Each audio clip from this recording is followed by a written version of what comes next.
When you see that there is no path ahead of you, you have to be willing to chart that course. You have to be willing to be uncomfortable that there are weeds and you're going to have to figure out a path and create the path that other people can then walk behind. And so you have to be comfortable with the uncomfortable. So number one, that's what you need to approach the newness with. And then number two is really, what is your goal? What's your mission? And you can't lose sight of it, because there will be people that either distract you or try to stop you from reaching that goal. And so you can't lose sight of it, and you must make that path happen. And I would say thirdly, you can't do it alone. If you're creating a path and nobody's behind you, then that's pointless. Yeah. So make sure that you're always listening to other people. You're shaping that journey together. And then suddenly it becomes paved, suddenly it becomes permanent. And then you can look back and see, wow, I had a little small part in creating a new path. Next level, we're reaching for the sky. Next level. Hey, what's up, guys? Welcome to Next Level Thinkers, a Charting New Horizons of Brilliance podcast. Tammy Meinershagen is a rare kind of leader who builds legacy like a symphony, measured, intentional, and impossible to forget once it hits you, your soul. A classically trained musician who helped the city find its cultural voice, and a strategist who turned concrete into community. A daughter of immigrants who didn't flatten her identity to lead, she brought all of it, every note, every chord. Her work isn't loud, it resonates. She doesn't chase power, she redistributes it. And when the titles fade, what she built will still be playing. This episode isn't about positions held. It's about frequency felt. Public service as a sacred rhythm, urban memory as a living score, and leadership as an act of composition.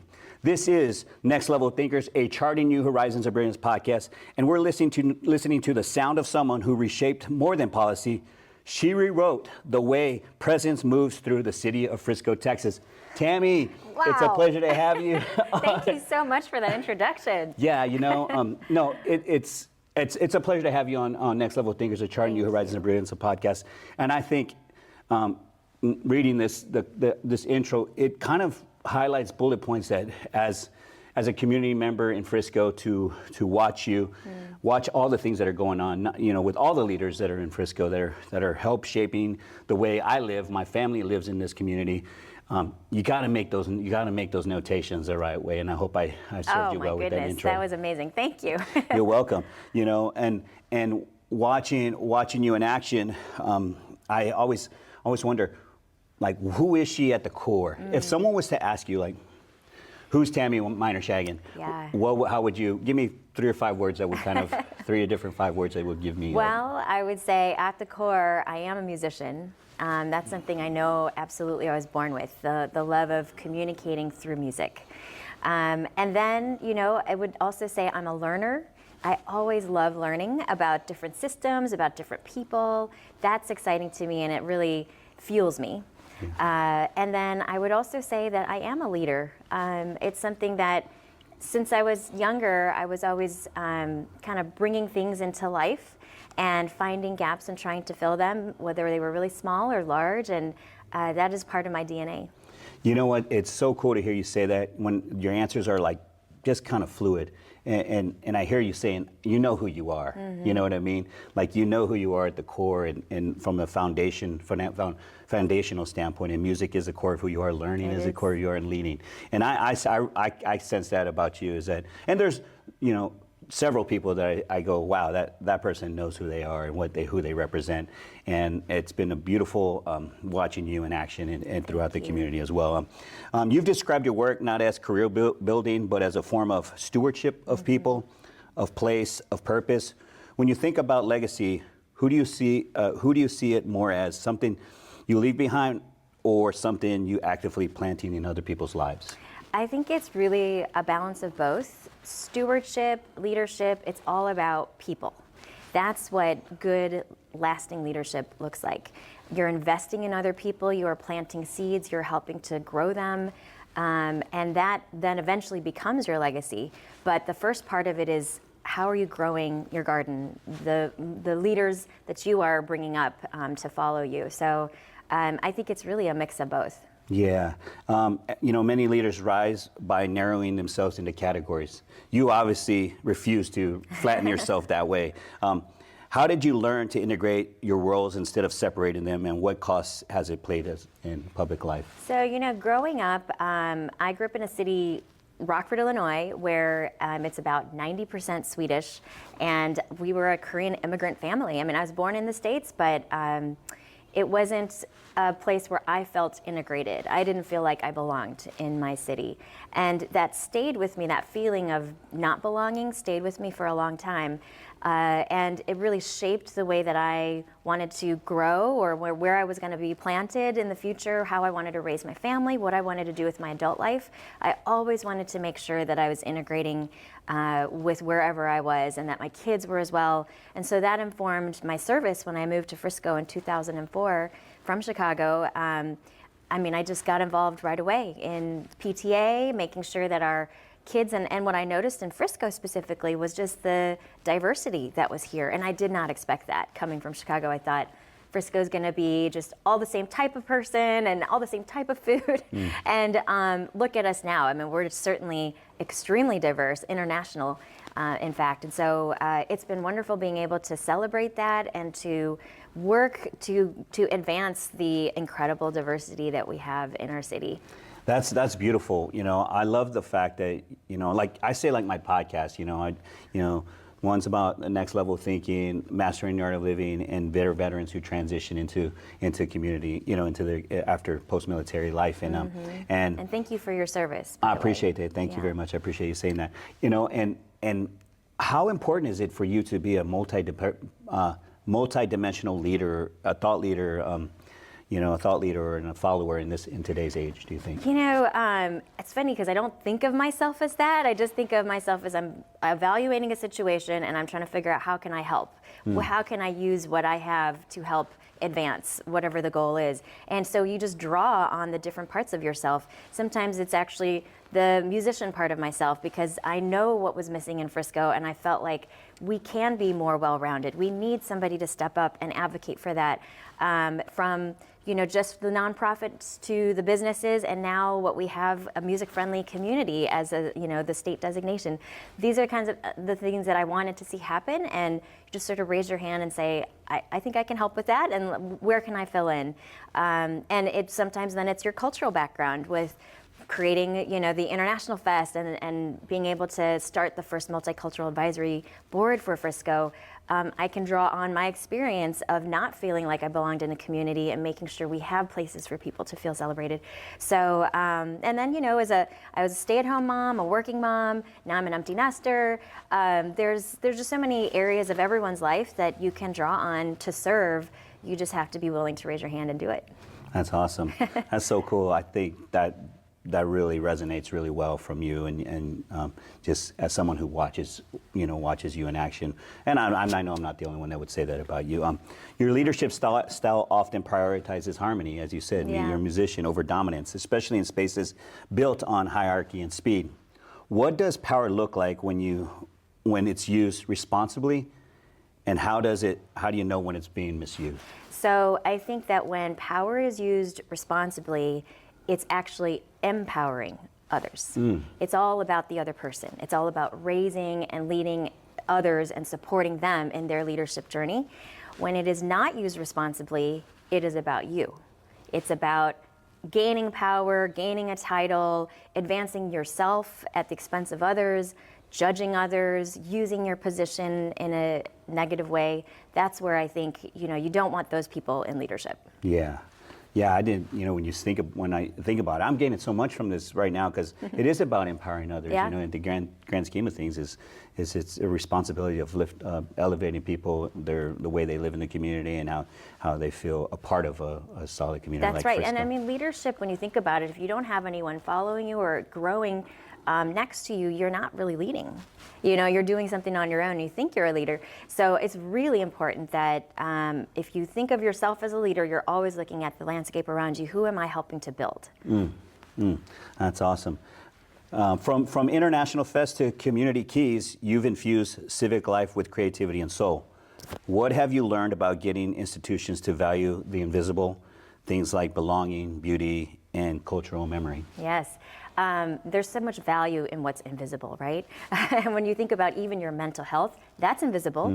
You can look physically healthy and happy, but if you're not on the inside, that will show. So we always have to be aware of what is invisible. Music is invisible. Culture, it's how you feel in a city. It can't necessarily be measured by tangible things. So to me, those are the areas that need advocacy, and they need champions in a community to make sure that they're there and they are valued and they grow. So in an institution like in a government, it's hard to create change. It moves at the speed of government, which is not fast. Yeah. So you have to be persistent. You know, for me, my journey of advocacy was starting as a volunteer and just playing the piano at a local arts reception. And I'm like, I can do that, I'll help with that. And that led to different leadership roles, eventually leading to being on city council as the arts advocate. And then you can really start steering the ship in the direction. Like, we didn't even have the word arts in our 7 strategic focus areas. It just said leisure and culture. And I'm like, you know, if we don't have the word arts at the top, how will we ever have anything that kind of trickles down then to all of the different programming? We didn't have a person that was hired for cultural affairs. We didn't have a cultural affairs master plan that looked at all of the assets in Frisco and all of the organizations and said, here's where we think we can go as a city.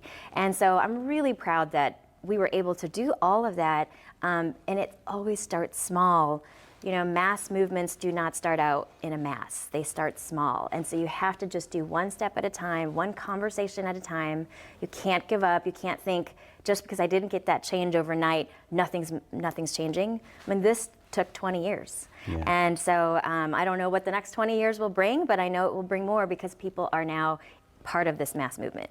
Yeah, you know, when you talk about that, I see what's been happening every year with the Country Music Awards kind of thing. Yes, so exciting. Like how much is that, you know, of putting cultural arts or just music in the play? Absolutely. I mean, think about it. We become the country music capital in the U.S. and we have for the last 3 years with the ACM Awards, and that's almost inconceivable that would have happened when I moved here in 2004. I mean, there was not one event at that caliber, at that level.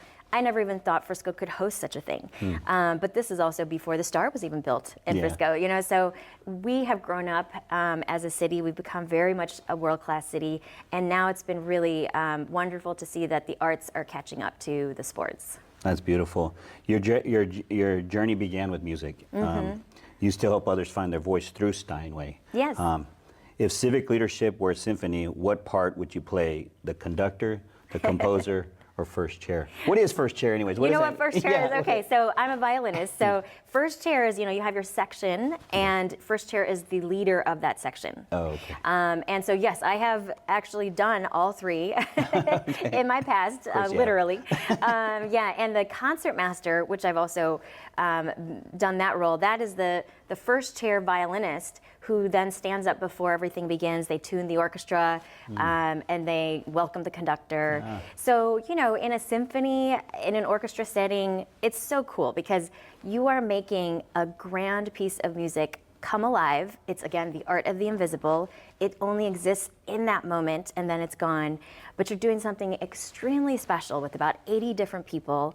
You all have the exact same goal. It's much like being on any team. You know, you're rowing in the same direction. You all are working together. It's beautiful.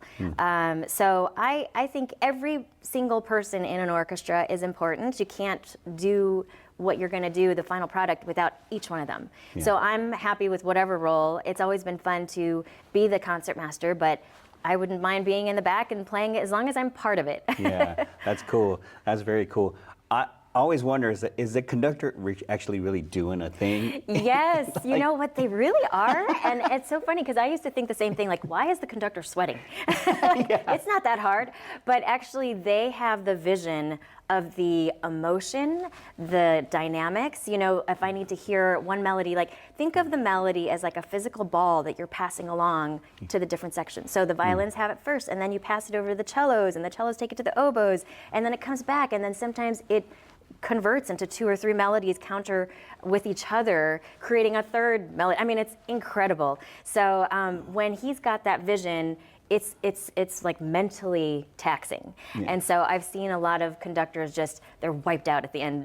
Yeah. They've done all of that work to make sure we're all going in the same direction. That's amazing. Okay, now I know, Valerie, you made it. Okay, You now I gotta understand. come to a concert Yeah, sometime. yeah, we'll let's watch go. it. My wife and I will go with you. Let's figure it out. No, seriously, I have such admiration for musicians who play. I told you I had a podcast that I started. And now maybe we can. Which you'll do again. We're gonna get down. We're gonna get down. That was the one I said, hey, I can take off my suit. I can go out there with my sunglasses and be what I am off camera too. You know. So, but music has been like a big thing, like where someone who doesn't know how to play.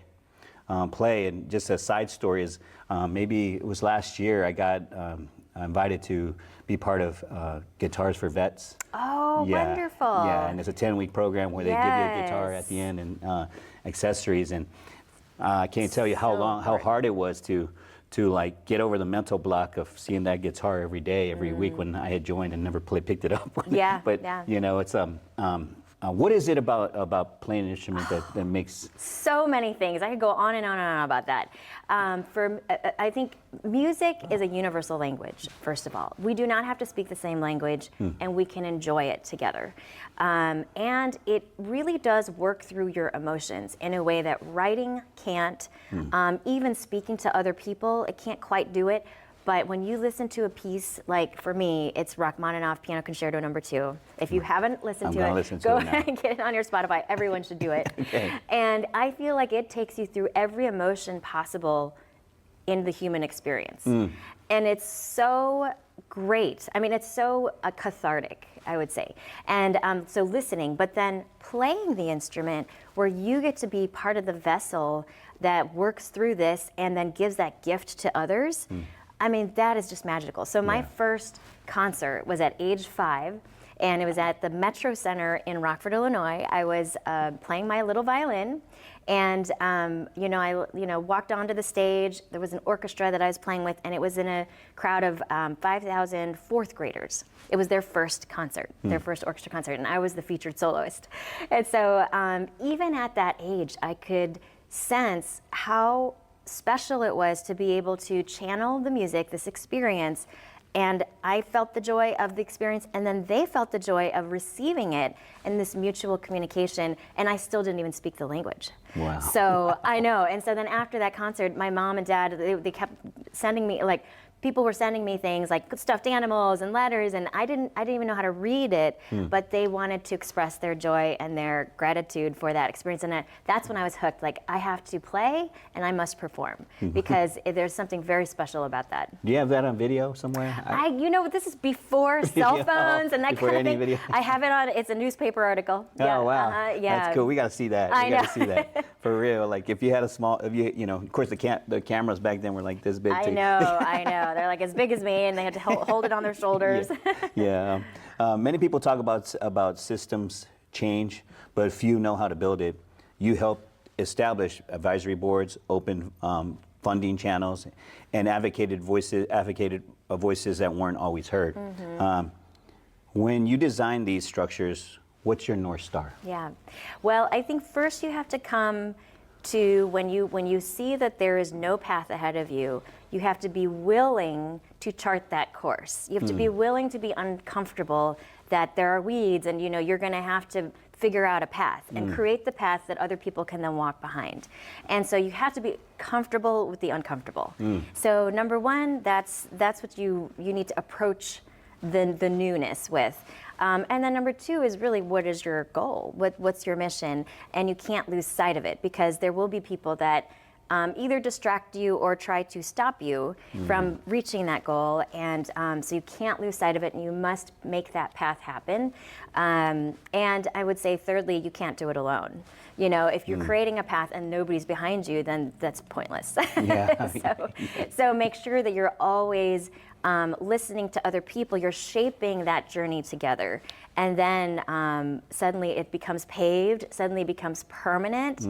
And then you can look back and see, wow, I had a little small part in creating a new path for a city or for an organization, for your family, whatever it is. But you did it with authenticity. That is so cool. I mean, I love that concept. Because before we started, I shared a little bit of my testimony with you, and I was like, no path to go. I had no path to go, and then I started creating a path to go. That's you know, right. and it's flourished to this. Well, and that's what I love about your podcast is you are asking people who have created paths where there was no path. Yeah. And how did you do it? And we always learn from people who have done that in their own way. You know what's cool too is that throughout my journey, when I hit that wall, was like, all I kept hearing was say, go north. I didn't even know what that represented in my life at that time. It was like, keep going north. I was like, I don't even know if that was a biblical thing at that time. I just knew, I heard that voice saying, go north. Just keep going north. And I say it's biblical, and yes. here we are. Let's go. That's right. Let's go. Don't ignore that voice. Oh yeah, 100%. I'm glad I didn't. Yeah. Because south is a little bit hot, fiery. You know? That's right. Yeah.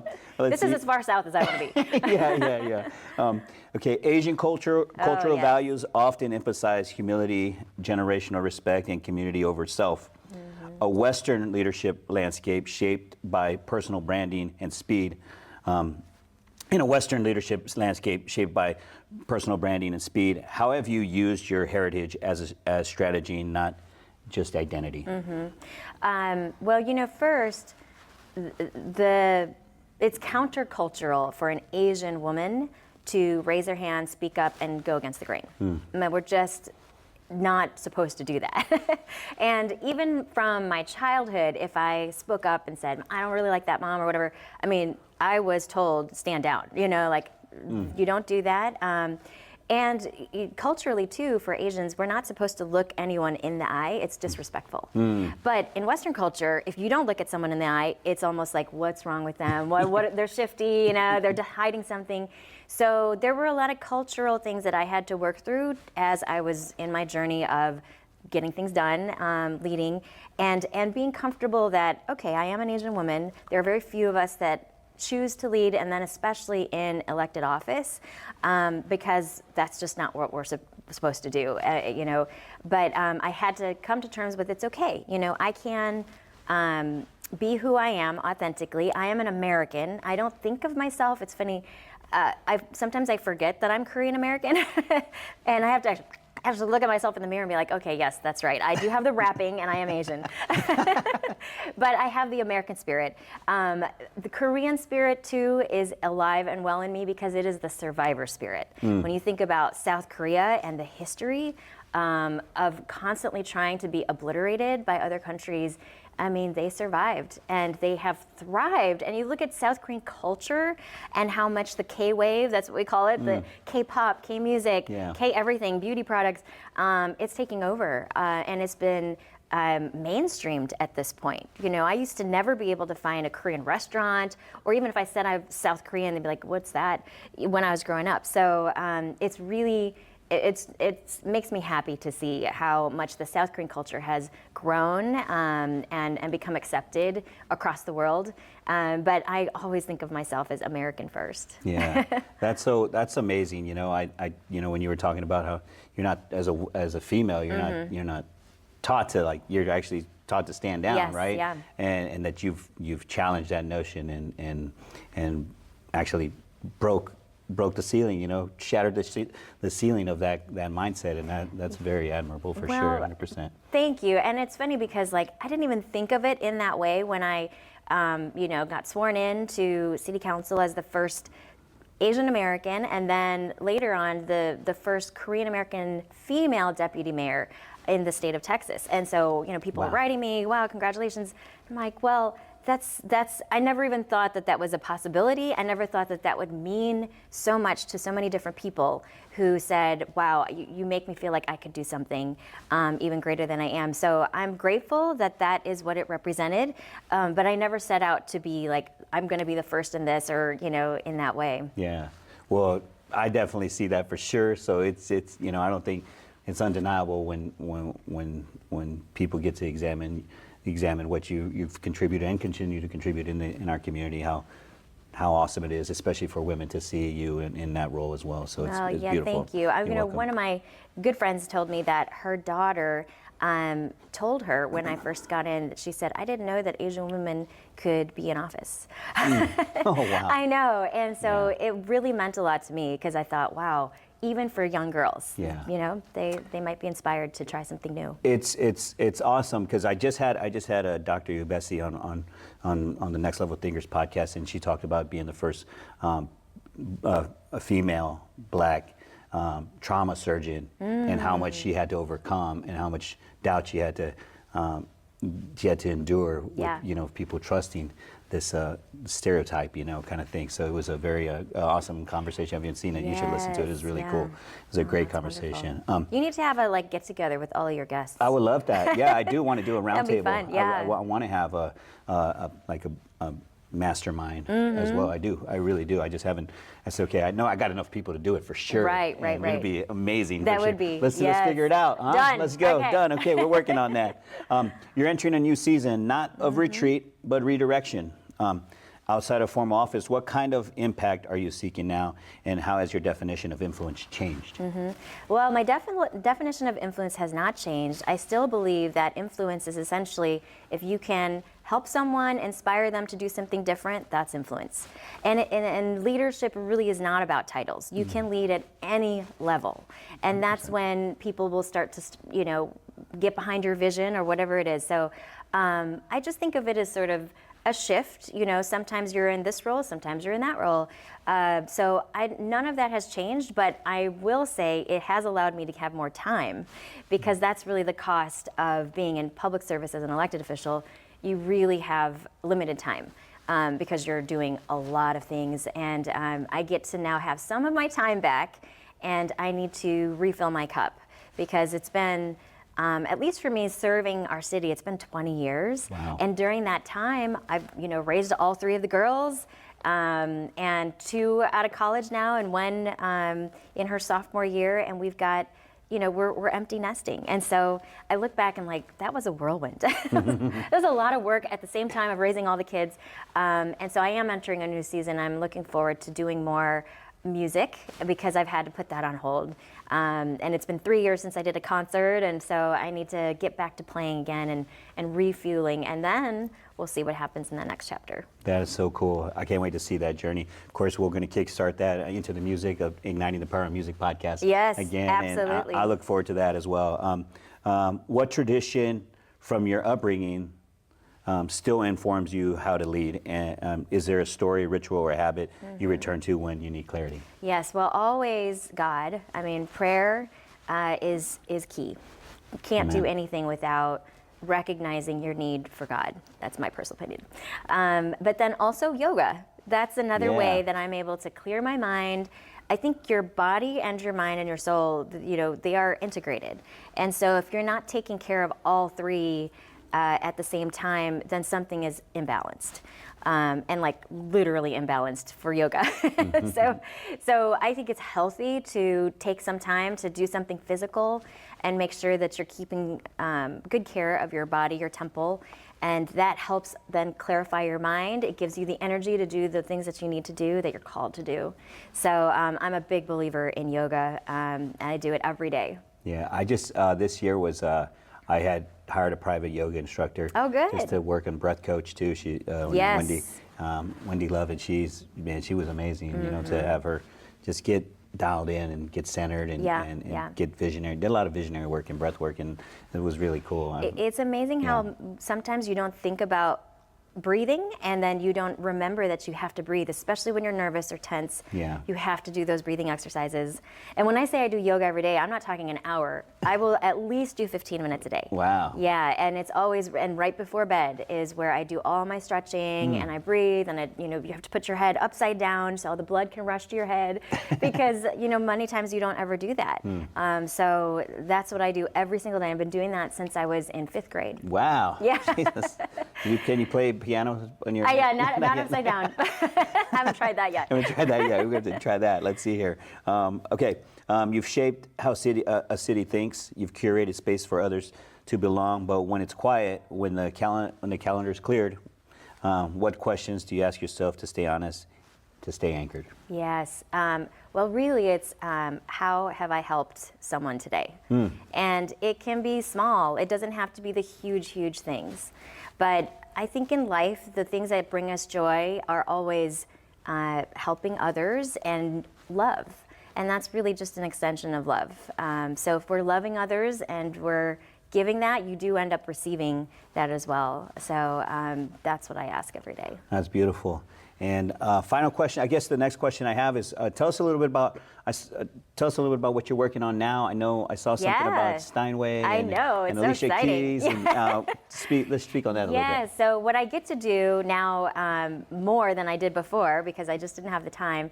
But I work with Steinway and Sons, North Texas, and as a consultant, I get to basically help people find and design their perfect instrument. Wow. So I've had to say no to a lot of projects, but now I'm saying yes. And so a couple that just came into my lap are a family that wants to have a unique pink piano, which was just, it was one of those little things where God's like, I'm going to let you work on a project that would make you really happy too. Yeah, that's cool. Because everybody knows I love pink, as you can see on my shoes. But so we got to curate exactly the color and put some metallic flakes in it as well, so it's going to sparkle, and then make sure that it's exactly what they want. So that's one, and it's inspired by Alicia Keys, who has the first pink Steinway.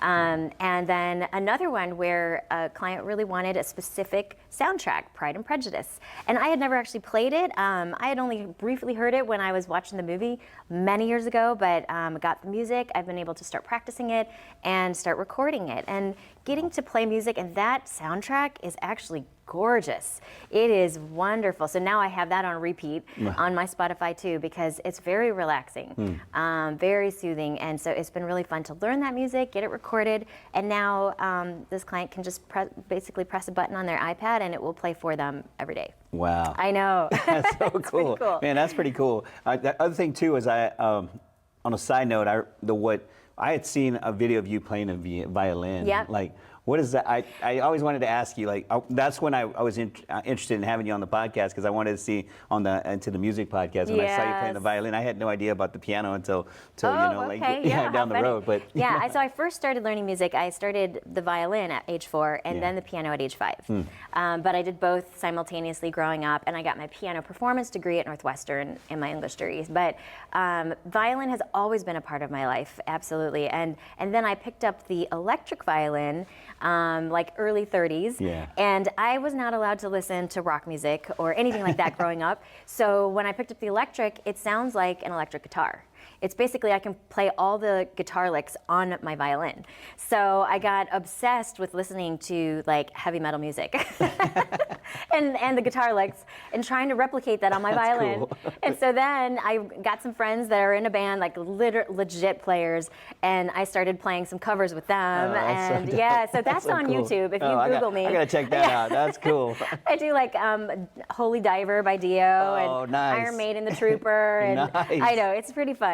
So I might get back into that. It's been a long time since I picked up the electric violin, but so much fun to play and change up what you're doing, like from classical to like complete heavy metal. Wow, that is so cool. I didn't know. that I know, blows it's me so away. crazy. I like the Holy Diver and that dark. I didn't know this side of you, Tammy. Well, till right now. the crazy thing is, like, when you strip away the lyrics from some of the stuff, because I'm not listening to the lyrics, I'm literally just listening to the guitar licks. Yeah. And I'm like, 100%. these guys are amazing. Yeah. I mean, truly talented. Yeah. And then to try to replicate it on the violin is not easy. So Yeah. it was a great challenge. And I have mad respect for these guys. That's so cool. That's Yeah. so dope. Okay. I finish every one of my podcasts by saying there's someone out there that you want to give them some confirmation, affirmation, or some thanks for whatever, or someone that needs your confirmation, affirmation. Yeah. I always say the camera's yours. Speak to them. Oh, well, first I've got to say thanks to my whole family because they are the ones that help me to do everything that I do. I couldn't do everything without the love and support of my family.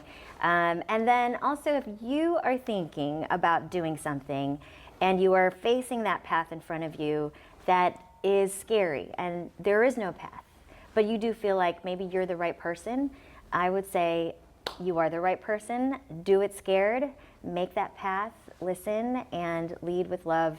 And I can't wait to see what you do. Awesome. Tammy, it's a pleasure to have you on Next Level Thinkers of Charting New Thank you Horizons so of Brilliance. much. And you have charted New Horizons of Brilliance, and you continue to charting the horizons getting even bigger and brighter because you're in it. You're part of our community, and I want to thank you for taking the time to be on my podcast. Thank you for having me. Appreciate it. It's an honor to have you here. All right, guys, that's it for Next Level Thinkers of Charting New Horizons of Brilliance podcast. As I always say, have peace and enlighten you, and remember that the ocean refuses no river. Next level, we're reaching for the sky. Next